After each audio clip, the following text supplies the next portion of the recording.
Nagbigay ng komento ang talent manager na si OG Diaz tungkol sa trending na trending ngayon na paresan ni Diwata, ang Diwata Pares Overload.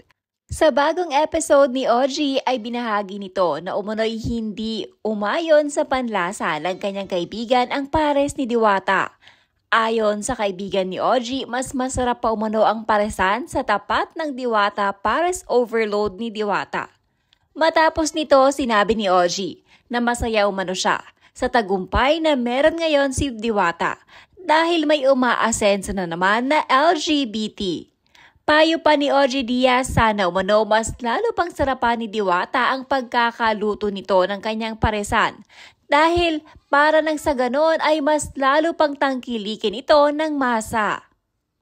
Hindi ko pa natitikman yung pares ni Diwata, although yung mga friends ko nakakarating sa akin na hindi kasundo ng kanilang panlasa. Pero siguro mas magandang sinasabi natin to para at least aware si Diwata, pasarapin pang lalo ang kanyang pares. Mas maganda na tama rin naman ang sinasabi ng mga vlogger. Bahagi lamang ito ng naging komento ni OG Diaz para sa Diwata Pares Overload. I don't know Diwata, but I think you should try it first before making kwento based on your friends' taste buds. Baka may toxic crab mentality lang yung friends mo. Kaya wawa naman si Diwata if mawala ng negosyo kasi lilipat doon sa harap na piniflex ng friends mo na masarap. Let's just be happy for Diwata, please.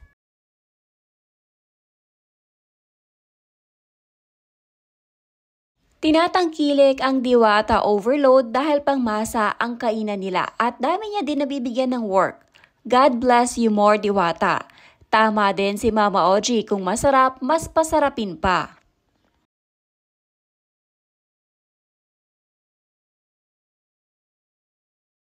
₱100 na overload, only rice with soft drinks. Ano pa ba ina-expect nyo? Lasang pang 5-star hotel?